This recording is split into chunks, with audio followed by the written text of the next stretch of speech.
Hello again, friends. I hope you're having a great week.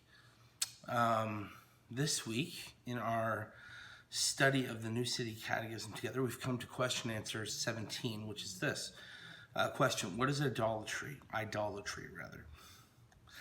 Answer: idolatry is trusting in created things rather than the Creator for our hope and happiness, significance, and security. All right, so this week's question is about idolatry, and we actually already dealt with idolatry once before as a topic when we were dealing with the meaning of the second commandment, right? And all the way back then, when we were dealing with that, I started the conversation by saying that idolatry, at least as it appears in the Old Testament, is kind of a foreign idea to us, right? As people today, in today's world, living in today's world, rather. Because back then, it was common for people to, they would carve either out of wood or out of stone these little figurines. Sometimes they're little, sometimes I'm sure they're quite large. Or they would melt metals like gold and silver and shape them and form them into these images. And they're usually of animals of some kind. Like we remember the story of the people of Israel forcing Aaron at the foot of Mount Sinai while Moses is up there talking to God. They're getting impatient, and they give all of their jewelry to Aaron, and they say, melt it all down and make us an idol. And he makes this golden calf, right? And we see that again, actually, once Israel is established in the Promised Land in the book of Kings. After Solomon, the kingdom is divided, and Jeroboam, the first king of the northern kingdom, what does he do? He sets up these two different high places at Dan and Bethel. Same thing, two big golden calves, one at each site for the people to worship. And the idea is that the animal would serve as a representative of God. And in Israel's case, often it was a representative of their God, of Yahweh, of the true God, but it's not the way God asked to be worshipped, right? But they borrowed this idea from the pagan nations. The pagan nations had all kinds of gods, and they were represented by all different types of creatures and images and things like that. But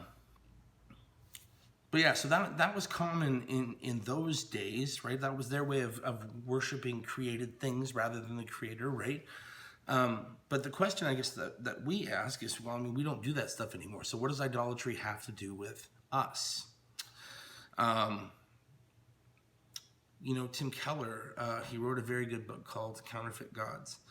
And in that book, he does a great job. He gives a number of really helpful sort of definitions and descriptions and questions that we can ask ourselves to sort of surface what idolatry looks like for us today as modern people.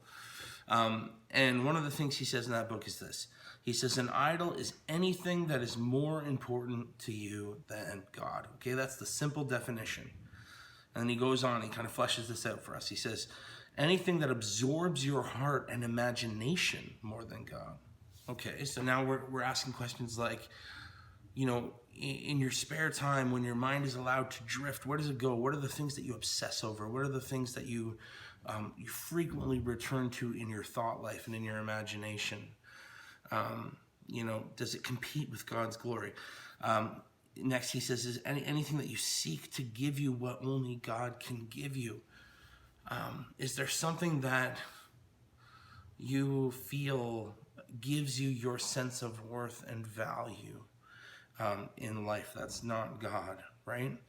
And then lastly, he says, anything that is so central and essential to your life that should you lose it, your life would hardly feel worth living. And I'll just use an example, pull one out of thin air. Maybe maybe you're a really good soccer player, okay? And because you're really good, everywhere you go, people recognize that you're a great soccer player, and this is how you get affirmation from other people. This is how you feel worth something more when you play soccer. You feel like this is what you were meant to do. You get something from it that you don't get from anything else.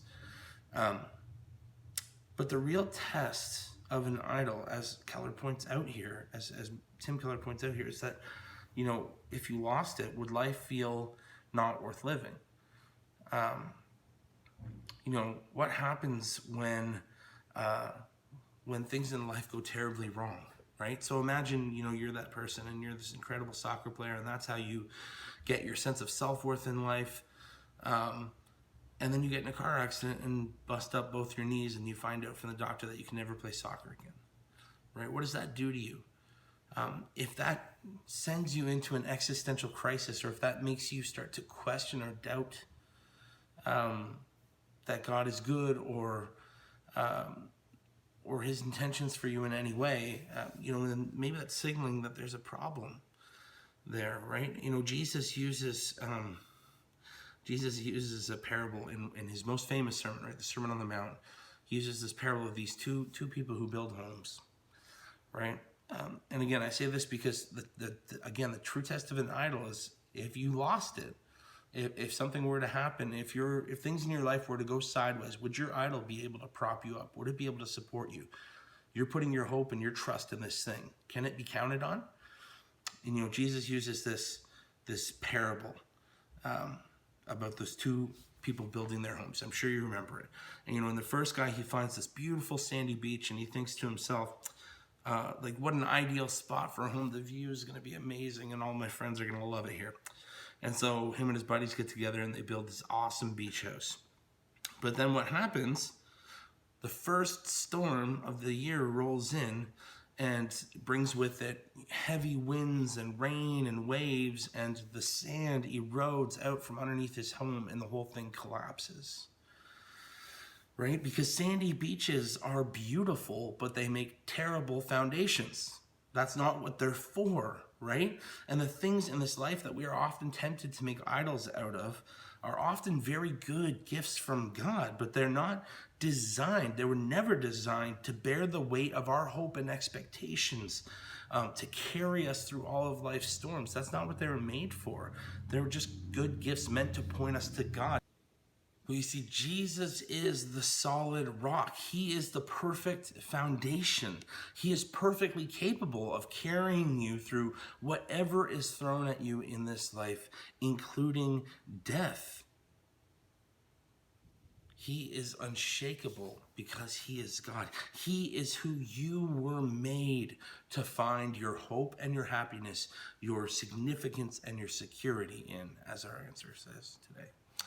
All right. That's all I'm going to say for today. I'll see you back here next week.